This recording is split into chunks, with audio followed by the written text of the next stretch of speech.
مثلا در مورد امی مسئله رفیق دوستی، در مورد مسئله ازی معادن، هفته گذشته رفیق محسن زاده که نام خدا چیز دارن، صلاحیت علمی و حرفه‌ای از این کار دارن، به حیث انجینیر در امی عرصه و کار میکنن، توضیحات همه جانبه در این مورد دادن. و در عین حال من رفقا درست نمیفهم. خب این اطلاع بسیار هنوز تازه هست و در مورد آمار و ارقام هم شاید 1000 میلیارد دلار که شما فرمودین این هم یک عدد باشه که گفته شده و شاید که 100 عدد دیگر در این مورد گفته شود و از طرف دیگر یک قسم قیمت گذاشتن ها، چی 3 میلیارد باشه، چی 3000 میلیارد باشه، چی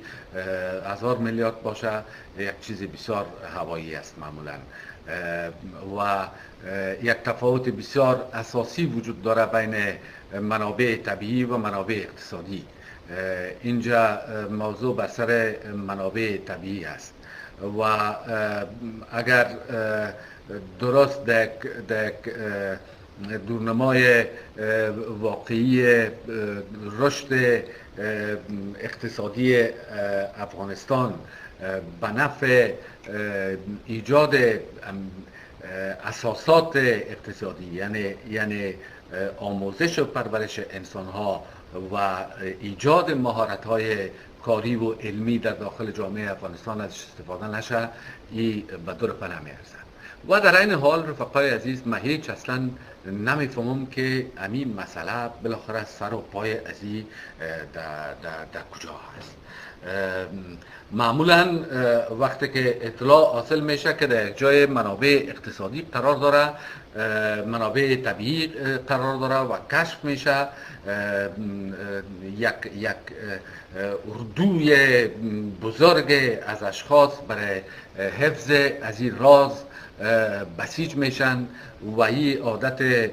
شوروی ها بوده، عادت امریکایی ها بوده، عادت اروپایی ها بوده، عادت تمام سرمایه گذارا و شرکت های چند ملتی و ایگپاس، خاطر از اینکه این اطلاعات با جزئیاتش در بیرون درس نکنن.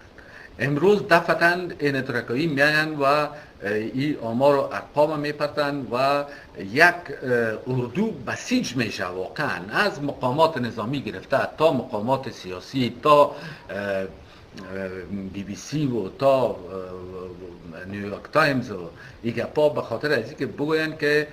این مواد در داخل افغانستان مواد طبیعی و اتدافعش. من رفقای عزیز حقیقت براتون میگم که اصلا تا به این لحظه هیچ حرف بر گفتن اینمی مسئله ما ندارم. دیده شود من هیچ اصلا نمیفهمم که چی نوع بازی در جریان است و چی میخواین از این قضیه و چرا ایره امروز آوردن در مابین میدان انداختن و چقدر دقت وجود داره در مورد از این که این مواد واقعا در امی ابعاد وجود داره و در کجا وجود داره و چه قسم این استخراج میشه. آیا مثل سایر معادنه که همیشه ما گفتیم که در داخل افغانستان وجود داره اما امکانات استخراج از این در رقابت با سایر مناطق دنیا، چون که قیمت ترانسپورت و قیمت استخراج در مناطق بسیار کوهی صعب العبور و ایگپا وجود نداره، از او خاطر این نعمات مادی همیشه چیز بوده، استفاده نشده بوده در جامعه افغانستان. امروز چی معجزه شده که یک دفعه تمام از این امکانات، از خاطر از این که مقدارش واقعا بسیار زیاد شده، یا این مواد که نمیفهم کوبالت است و لیتیوم است و چیزهای قبیل. خب رفقای عزیز، ما با معذرت در مورد از این قضیه ما با دقت کافی هیچ چیز بر شما عرض کردن نمیتونم. البته مثل شما در کنار شما من هم بسیار علاقمند هستم که بفهمم که بالاخره سرپای مسئله در کجاست و چی موضوع مطرح است. میم سر صحبت های رفیق فیاضان نجیمی ببخشین فیاضان نجیمی. خب چون که ما عادت دارم که همیشه فیاضان میگمش، از خاطر نجیمی شزره از زبان خط دیگه قسم شد. خب آیا ما یک مقدار پیسیمیست یا بدبین هستم با این قضایا، یا قسما منفی بافی میکنم در مورد مسائل امکانات انکشاف اقتصادی افغانستان و اینا؟ شاید چون این احساسی وجود داشته باشه. تا جایی که مربوط به مسائل سیستم‌های اقتصادی که عمدتاً همی دو الटरनेटिव اقتصاد بازار و اقتصاد پلان شده سوسیالیستی بوده، من فکر میکنم که در این مورد ما باید که بدون حرف اضافی موجودیت اینمی سیستم بازار را به حیث یگانه سیستم موجود و ممکن اجالتا در داخل جامعه افغانستان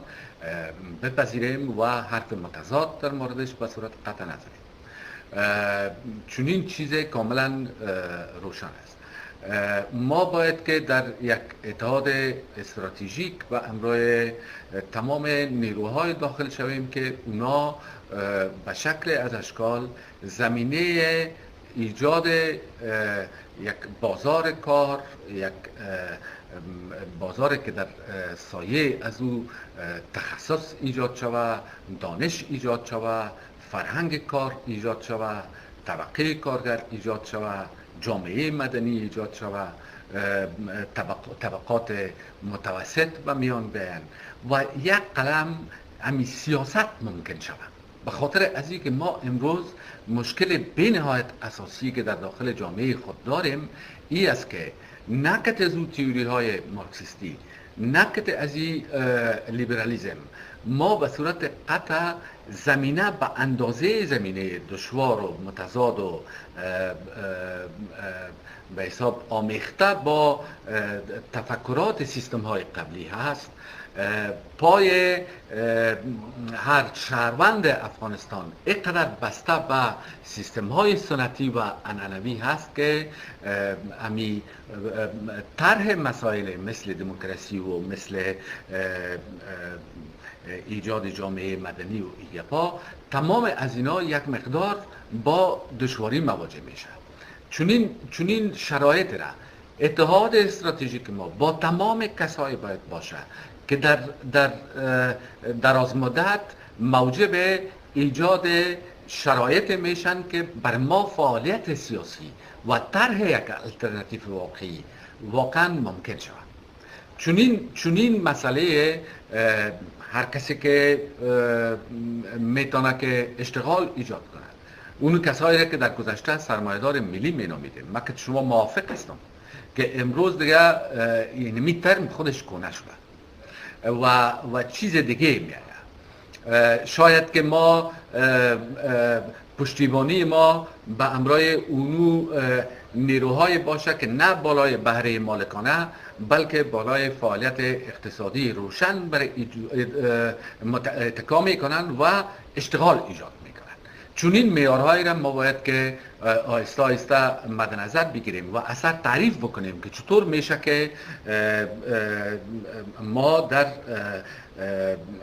یک حرکت واقعی روزمره ترقی‌خواهی و تجددخواهی قرار بگیریم و این ترقی‌خواهی و تجددخواهی و عدالت‌خواهی ما حرفای کاملا هوایی نباشن، واقعا یک استراتژی پیشرفت جامعه به طرف پیش باشد.